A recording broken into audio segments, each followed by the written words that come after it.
Welcome to the office. Let's talk.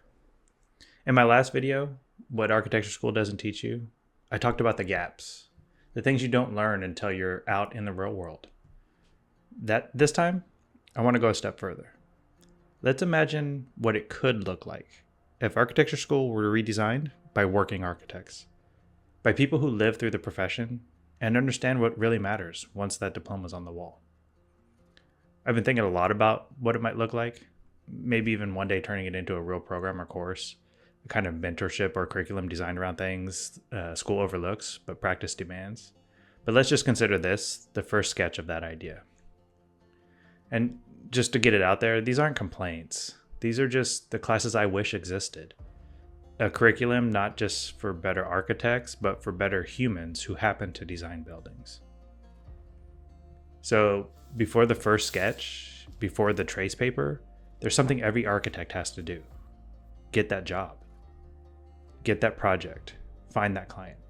I'd call this Studio Zero. It would cover how projects really begin. Proposals, fee generation, writing a contract, scope, liability, client expectations, the things no one talks about until you're thrown into it. You would learn how money shapes design, not in a cynical way, but a realistic one. Because knowing how to protect your ideas means understanding how the business works. In Studio Zero, you'd still dream big. You'd just learn how to make those dreams billable.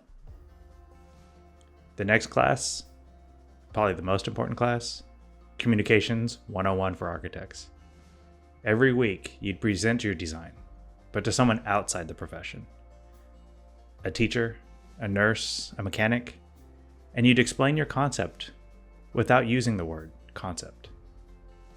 Because real clients don't speak architecture. They don't know about moments. They speak emotion, experience. They know about cost.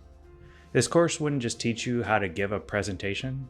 It would teach you how to connect with people, how to write a professional email, how to lead a meeting, and how to listen when somebody disagrees. In school, we present to impress.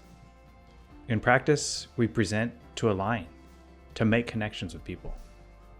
And that's the skill that I'd love to teach.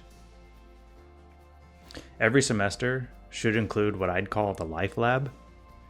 In this class, you'd learn how to manage your time, money, and most important, your burnout. The invisible parts of design that shape your entire career. You'd learn how to track your hours, budget your pay, and plan a project timeline that actually includes sleep. Everybody knows that architecture school is notorious for all-nighters, and I'm a big proponent that we shouldn't do that. Because architecture isn't a sprint, it's a long-distance run. And the best designers aren't the ones who always stay up the latest. They're the ones who last the longest. The Life Lab, it would teach you that your creativity depends on your health, and your passion depends on your boundaries. Something every young architect should hear long before their first all-nighter in the office. Then there's the failure forum. A studio where failure isn't punished, it's graded. Every student would document what went wrong, what we learned, what we should do different next time. You'd even learn extra credit if you try something so ambitious but it didn't work. Because that's real practice. You'll lose competitions. You'll have clients reject ideas. You'll send drawings out that come back marked in red. You'll get rejected on your permit from the city. But that's all part of the process. Failure isn't the opposite of success. It's just the price of admission. And the sooner you learn that, the better your work and your mindset are going to be. The final class I think would be good. The Inspiration Elective.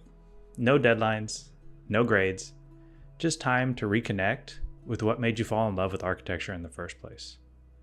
You'd study art, photography, films, even games.